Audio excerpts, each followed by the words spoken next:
Hello, this is Dan Pena, and welcome to my first audio version of the Quantum Leap Advantage newsletter. Friends and subscribers, today I'm going to talk on mentors and dream teams and how important they are to a Quantum Leap Advantage methodology and the precepts that helped me turn $820 into a $400 million publicly traded, capitalized energy giant operational in South America, the United States, and in Great Britain. As we approach the end of the first half of this decade, my thoughts go to the success I've had and the failures I didn't have to suffer through. Don't get me wrong. I'm not saying I didn't have thousands of failures in my career. I'm only talking about the thousands more I would have had without my three mentors, Constantine Costa-Gratsos, Jerry Ormond, and Jim Newman. Each helped me enormously. Their value to me and my business career cannot be overestimated. I've stated on countless occasions that Costa-Gratsos was my general business mentor, Jerry Ormond was my oil business mentor, and Jim Newman was my getting my head on straight mentor. Costa passed away several years ago, but I know he still looks down upon me when I'm in the midst of battle. Mentors are extremely important because they can keep you from the avoidable mistakes. Mentors are important because to be a high-performance person, you must immerse yourself in the Quantum Leap methodology and surround yourself with people that want the same. By definition, your mentor will be that kind of person. You may be asking yourself, where do I find such mentors? You can find a mentor almost anywhere super successful people congregate. An easier and more efficient method for finding a mentor is to scan the newspapers and television. Every day of your life, the Bill Gates, the Roth of this world are being written and talked about. You are probably saying, I could never get through to those kinds of superstars, and I tell you, that's crap. Here's a short story I'd like to share with you about a Quantum Leap Advantage seminar attendee from Baldwin Park, California. Fidel Vargas wanted to own a sports franchise. He is in his middle 20s and lives in Los Angeles. He's also the youngest mayor, elected mayor in the United States, having been elected mayor of Baldwin Park at the age of 23 after finishing his education, undergraduate education at Harvard University. During a meeting, I suggested he call Jerry Buss, the owner of the Los Angeles Lakers, admittedly one of the most successful sports franchises in the U.S. Fidel, undaunted, made several calls before getting a call back from one of Buss's assistants. It took several weeks, but Fidel was the guest of Buss at his private box for dinner at the Forum, which is the home of the Lakers. During dinner, Fidel received tons of advice.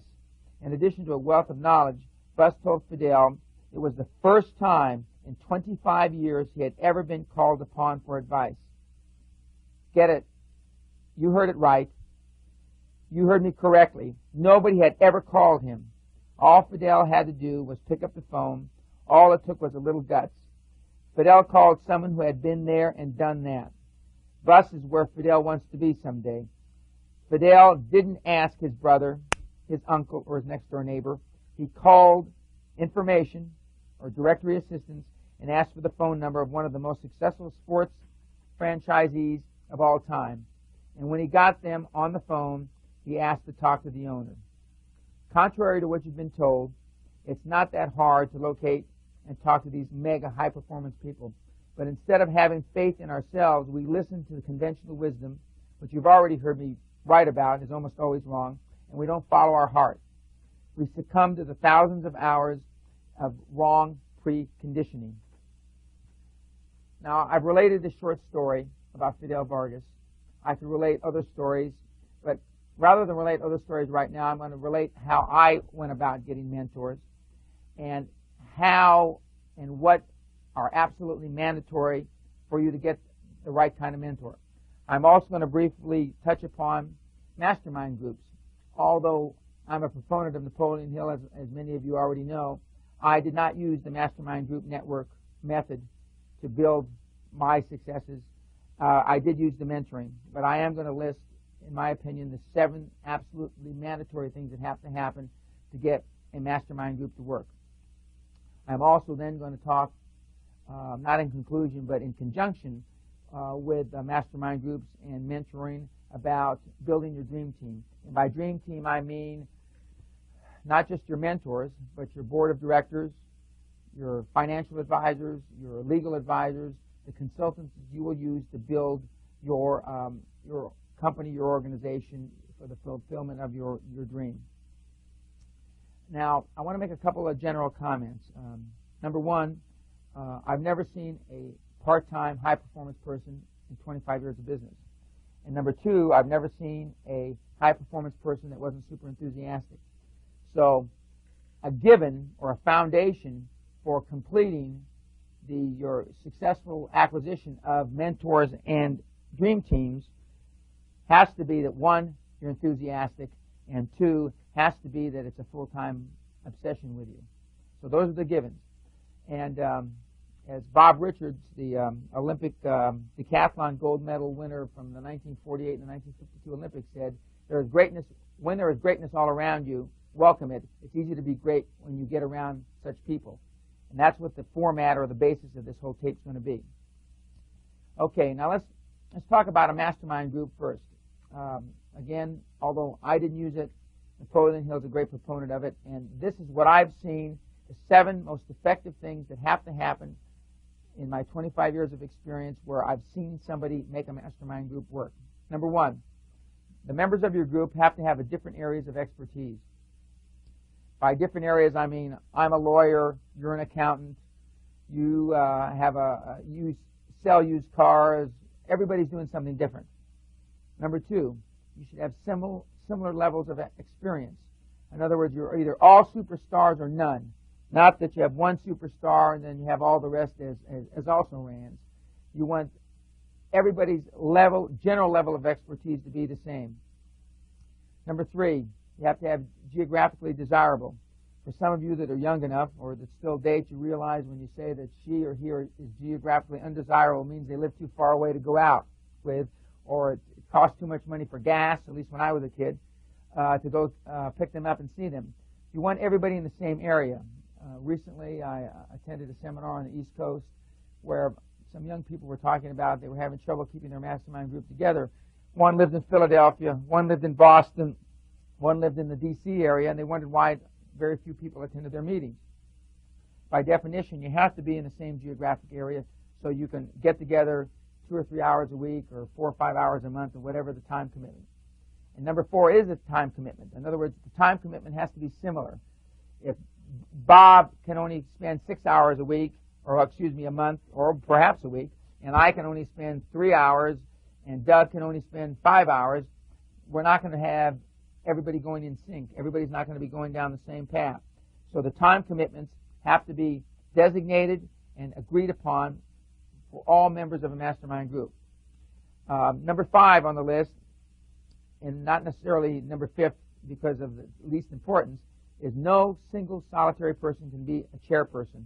In other words, nobody's in charge. Now, you may have somebody in charge of a certain project, but you don't have somebody in charge of the group, so to speak.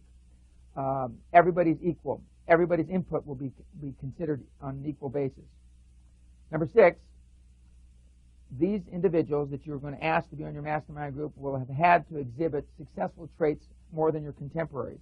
For example, if you're working in an office environment or in your company environment and you already have people that are individuals that you feel exhibit the kinds of traits to deserve or warrant being on your mastermind group, these are your contemporaries.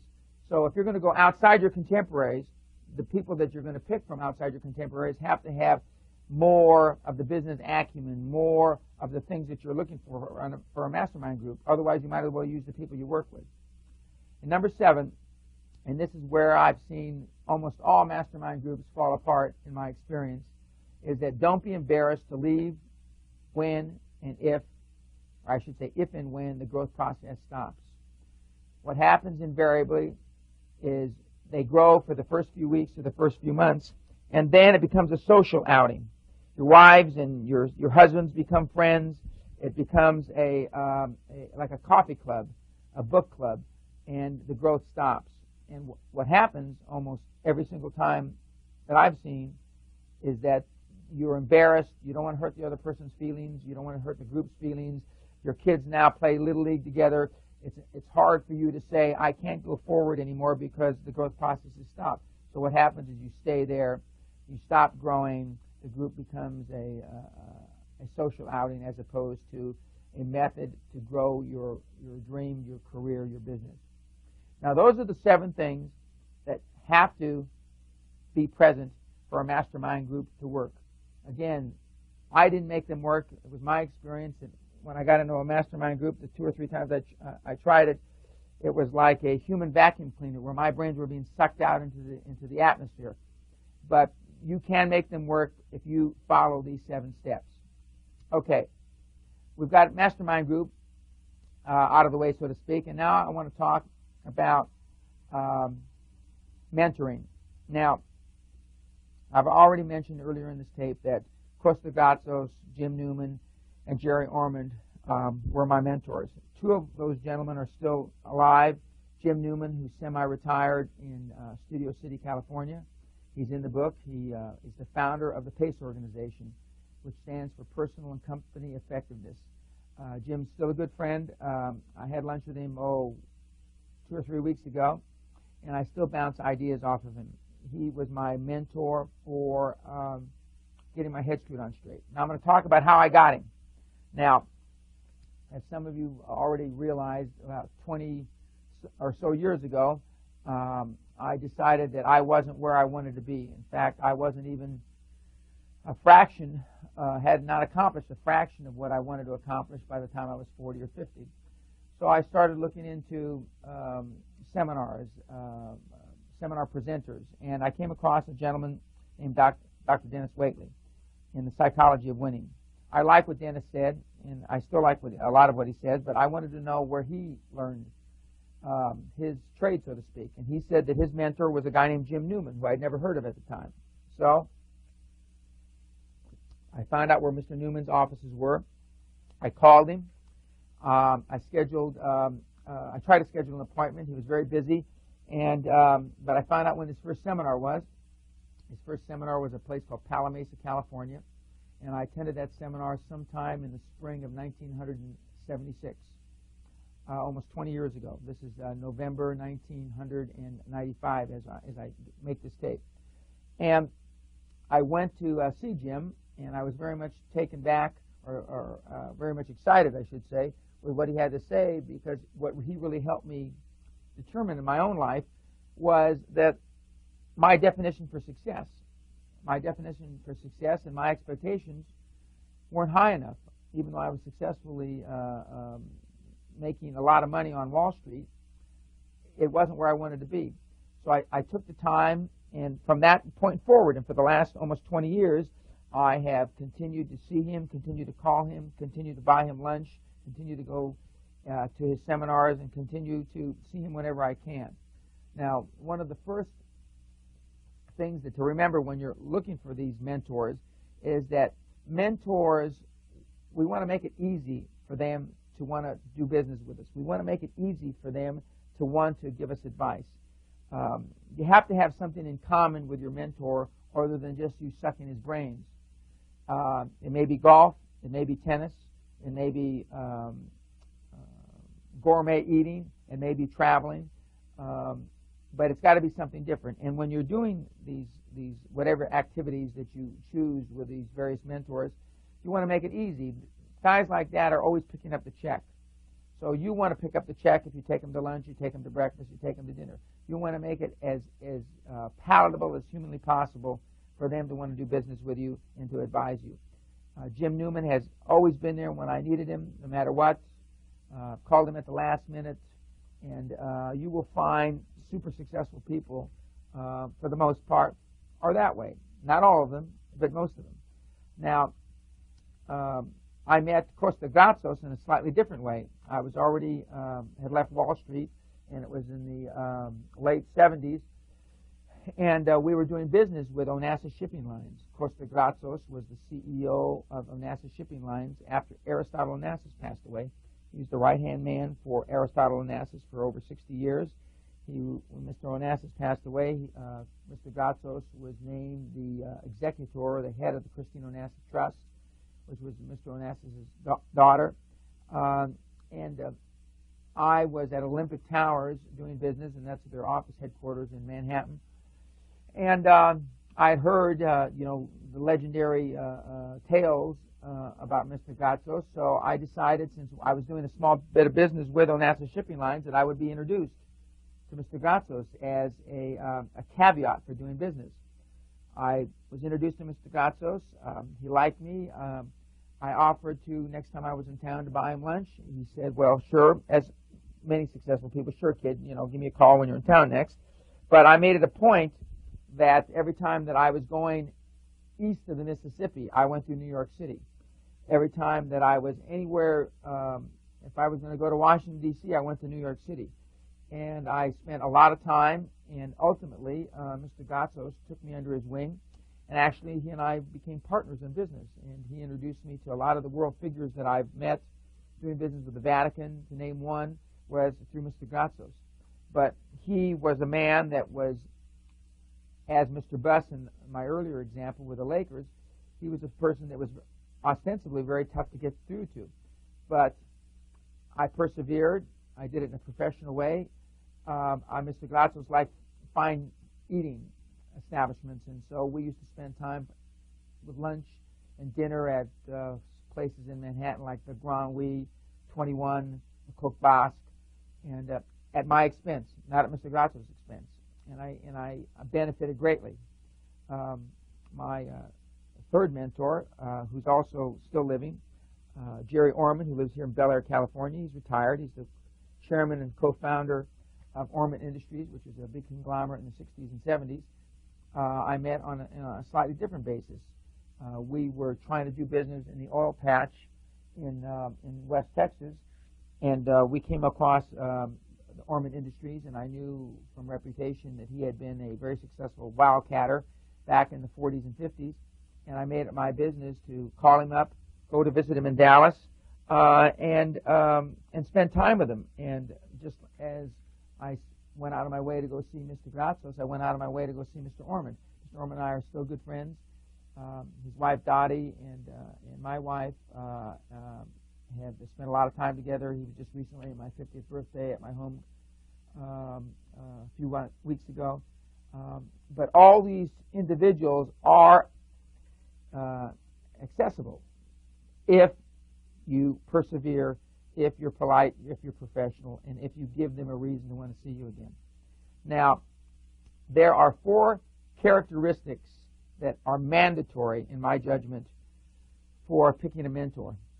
And I'm going to go through them in a little bit of detail right now. Number 1, this mentor, candidate to be your mentor, has to significantly be more successful than you are now. And I mean significantly. For example, if you're making $50,000 a year now, I mean, your mentor isn't making $150,000 a year now. Your mentor is making perhaps millions of dollars per year now. He is where you want to be in your dreams. He is the knight on a white, shiny knight on a white horse. He is your dream. He is your Camelot, so to speak. If you settle for any less than that, number 1, there's not enough stretch. There's not enough quantum leap between where you are and where you want to be.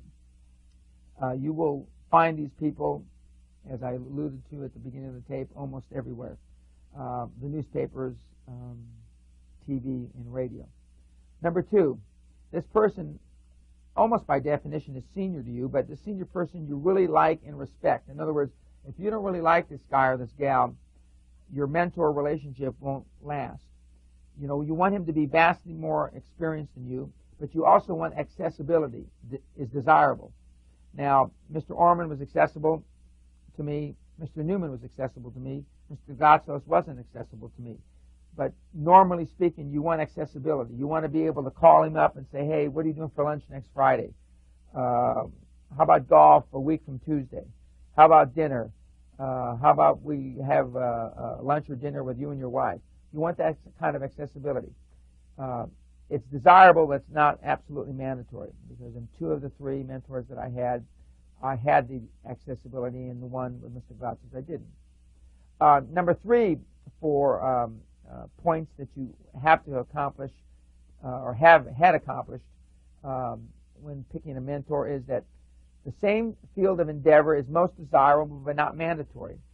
In other words, if you're a lawyer, you should look for a mentor that's a lawyer. If you're in manufacturing, you should look for a mentor that's in manufacturing. It's most desirable, but it's not mandatory. I used the example, I had a get my head screwed on straight mentor, I had a general business mentor, and I had an energy business mentor. But all things being equal, your mentor should be in the same field of endeavor, or perhaps an ancillary bit of your field of endeavor. And number 4, extremely important, and I've already alluded to it, you have to have something else in common outside business. If you don't have something else in common outside business, your relationship will wane and ultimately wither away and die. You have to have a reason to see each other.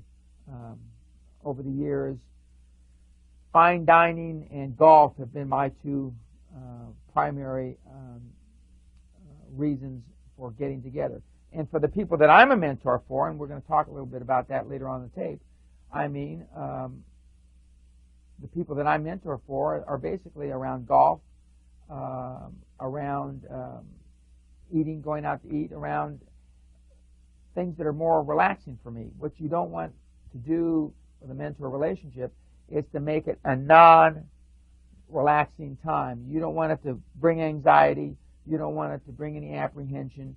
You want him to enjoy seeing you. You want him to look forward to seeing you. Now, you want to be able to draw on his experience. You know, one of the Pena-isms that I use in the seminar is you won't always have all the answers. Take seriously the advice of others whom you respect greatly. Well, I can even go further, is to say that I virtually don't take any advice from anybody I don't respect, period. Whereas most of us take the advice from people that haven't been there, haven't done that. It's important to remember, when you're looking for a mentor in the newspaper or you see somebody on TV, just close your eyes and say, has he been there? Has he done that? It's important to remember, when you're looking for a mentor in the newspaper or you see somebody on TV, just close your eyes and say, has he been there? Has he done that? I mean, if he hasn't, it's extremely easy for you to qualify whether you're going to want to go after that person as a mentor. You know, a gentleman named Scott Olson, who was the founder of a company called Rollerblade, and he's been quoted as saying, nothing on the earth prepares you to run a company that goes from 0 to $100 million. Well, that's true, but the only thing that can help you in preparation is somebody that's already run a company that makes or generates $100 million in revenue, or somebody that has started a company from 0 and now generates $100 million in revenue. The benefit that I have for the people that I'm the mentor to, the 8 or 10 in the United States and in Europe, is the fact that I've built a company from 0 to over $400 million in value, with thousands of employees, in dealing with all the nuances of business.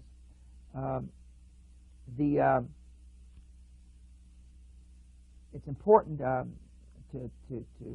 relate your mentors to your dream team, because what we're going to talk about now, or I'm going to talk about, I should say, is building your dream team that you will leverage off of your mentors. Now, your mentors may or may not be on your board of directors, and you've all heard me say, for those of you that have heard me speak, I should say, that you should run your company as if it were going to be a public company, even when it's not a public company. Audited financials, quality lawyers, quality accountants, etc. So your mentors may or may not be on your boards of directors, on your board, I should say. Now, your dream team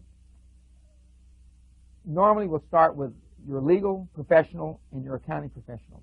And where do you find such people? Well, I'm a proponent that from the accounting point of view, you should use big 6 accounting firms. It used to be Big 8 when I first started, but Big 6, or at the very least, large regional firms. Now, why do you want to use large regional firms or Big 6 accounting firms? They're more expensive, Dan. I can hear you saying it right now.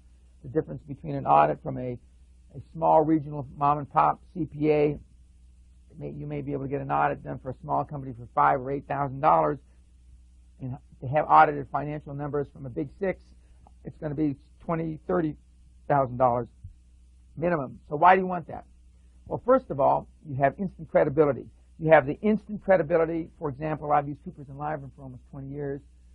I can go almost any place in the world, and I can be introduced to banks, lawyers, accountants in South America, in Asia, in Australia, in Europe. And I've used Coopers & Lybrand like that. Number two, not just the worldwide contacts, but the credibility that when you go to a financial institution with audited numbers from Coopers & Lybrand as opposed to audited numbers from your brother-in-law, Joe Jones and Company, there's no comparison. I will not look at audited numbers. Well, I won't look at numbers unless they're audited, and I won't look at audited numbers unless they're from a respected, fairly large accounting firm, a regional firm, or a Big 6. Another reason you want to use a Big 6 or a large regional firm is if they do make a mistake, God forbid, and you borrow money from a financial institution and the numbers are wrong, you have somebody to go back and there's recourse. You can't go back and ask for your money back or sue Joe Jones and Company with four accountants. You can go back if Price Waterhouse, Coopers & Lybrand, Deloitte Touche make a mistake. So you want somebody to be accountable to you, because I assure you the financial institution or the partnership or whoever you've used to raise money or to illustrate how your business is doing will come back and be looking for recourse for you, so you want to be able to go for recourse for somebody else. Now, you also want the same kind of credibility for a law firm. Now, I use the bigger law firms in the United States and in Europe and wherever I go for the same reason. I have connections worldwide because of that law firm. I'm able to interface at a very high level. I can be introduced to no matter almost whatever industry that I'm looking at, I can be introduced at a very, very high level. You also want to have recourse. If, God forbid, there is a legal opinion that's wrong and your partners or the bank or whoever comes back and looks to you, you want somebody to be able to look to. So there's recourse and accountability all up and down the line. This is where I started, and as many of you know, when I started Great Western Resources, I gave my lawyer 10% of the company, and I gave my accountant 10% of the company. They were partners, respectively, in their large accounting firm and their large law firm. That's the beginning of your dream team. And you want people in the large accounting firm and in the large law firm that are hungry for business. You want to give them all the legitimate business you can, but you want them to be your lawyer. You want them to be your accountant. If you're dealing with a small law firm, you are eventually going to outgrow them. If you're dealing with a small accounting firm, you're eventually going to outgrow them. You want a firm, and you want your member of your dream team that's a member of that firm to be able to take you to the next level, the next 2 or 3 levels. Coopers & Lybrand was able to take me to several levels from the beginning when I first founded the firm. The various law firms that I've used over the years have been able to take me to several levels. You want that same capability. You don't want to have to be changing law firms or changing accounting firms as you grow. Additional members of your dream team are your bankers or financial institutions. And by financial institutions, most of us think of banks, but it could be other than banks. It could be savings and loans. It could be pension funds. Whoever you're helping or is helping you, I should say, finance your project. This dream team you also includes key employees. Key employees and your board members should have been given equity in your company, equity in your dream, a piece of the rock, so to speak, part ownership, to instill that same obsession that you have or had when you started the business and you still have now. So you want all of it to be infectious. You want them to think the same way you do. part of the idea when I look to who I'm going to bring on my dream team or make them a part of my dream team, I say to myself, am I hiring credentials or am I hiring attitude? I'm a proponent of hiring attitude. In my early days in my career, I was a proponent of hiring credentials. Now I realize that the reason why Procter & Gamble and Scott Paper were two of the companies that Carnation and Scott Paper were two of the companies that I interviewed with when I first got out of school, didn't hire me, is because, you know, I'm not the kind of person that a big Fortune 500 or Fortune 50 company would hire. You know, I use the example many times in my seminars that Herb Kelleher, the founder of Southwest Air, Steve Jobs, the founder of Apple, Bill Paley, one of the founders of CBS, Tom Edison, Michael Milken, Walter Wriston, Samuel Goldman, Henry Ford, Ted Turner, Richard Branson, Bill Gates, Freddie Laker, Warren Buffett, Rupert Murdoch, Tom Watson Sr., and Alexander Graham Bell were all mad as hatters. They were all nuts. They were all crazy guys that would have found it difficult to get hired any place. And they all went up and basically started their own business. But the question I think upon when I'm looking to bring somebody on my team, I said, like the Mad Hatters I just described, would I have hired them? Would you have hired them? People listening to this tape? Most people listening to this tape probably wouldn't have hired them. But more importantly, would they have come to work for me? Would they have come to work for you? You know, Machiavelli said many, many years ago that a ruler is judged by the people he surrounds himself with. Your dream team should be reflective of the kind of person that you are. You want to be judged by how good the people that represent you. So think about it. Would you hire them, and would they come to work for me or come to work for you? It's extremely important. In building your dream team, you know, they're going to look to you for leadership. And leadership is action, not position. So you'll have to act as if you are the head of a dream team. Many of you have heard me talk about being comfortable versus being ready. You're never ready to head up a dream team or an important board of directors, but are you comfortable? Well, the more you hang around with high-performance people, the more that you hang around with people that have been there and done that, the more that you hang around with your mentors, the longer that you have personal relations vis-a-vis business with your dream team, the more you are going to feel comfortable with it. You want your dream team to have an appetite for an adventure. You don't want them to be staid individuals that are people that are used to 9 to 5 or 8 to 5. You want these people, as you've heard me say, to dream big and dare to fail. One of the examples that I use when I bring people on any of my boards or any of my dream teams of the various organizations I'm affiliated with is I use two examples, one of which is Mr. Bill Gates, who recently was interviewed, and he related his policy for honoring failure, mistakes. He actually gives bonuses for mistakes because he wants people to think outside the box. He wants people to think in a macro sense as opposed to a micro sense. You want your people on your dream team, you want people on your board to think that way.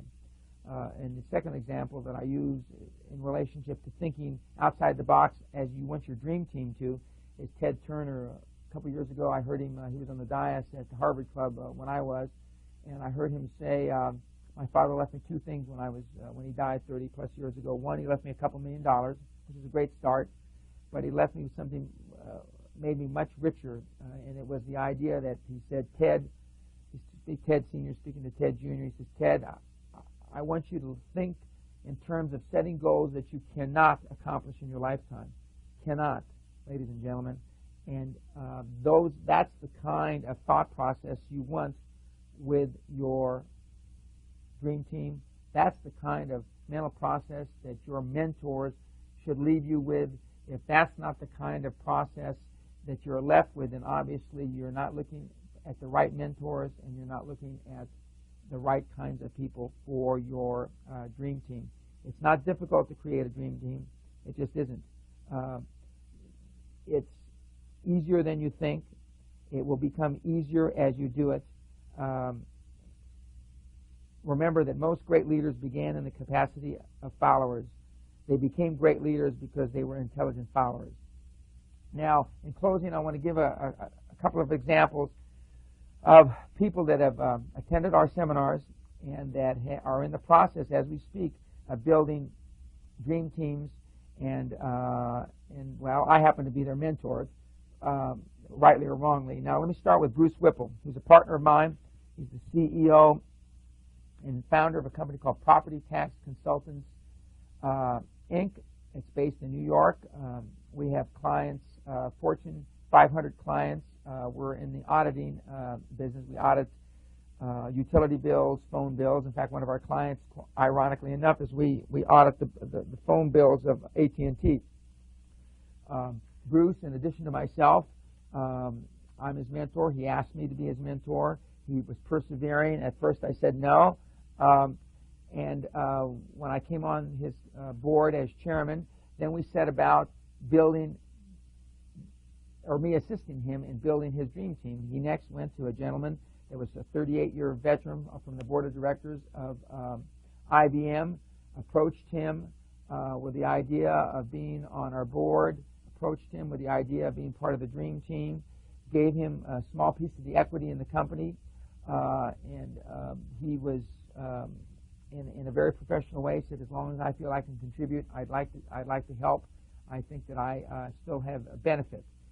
He then went to a former member of the board of one of the largest energy companies in the United States. He was able to bring him on the board with the same small bit of equity and in the same thought process. As long as he could contribute, he wanted to be part of the board. We then hired O'Melveny and Myers, who have been my lawyers for the better part of 20 years, to be our legal representation and part of our dream team. We are in the process of making our first acquisition in Dallas, Texas. Part of the reason this was a company that was not for sale, and yet we were able to open the door because we showed him our board, our dream team, our representation. O'Melveny and Myers was able to tell the principal in Dallas, Texas, that these guys can perform, and we're off and running to make an acquisition that's probably, depending on how you want to measure it, between 8 and 12 times larger than this.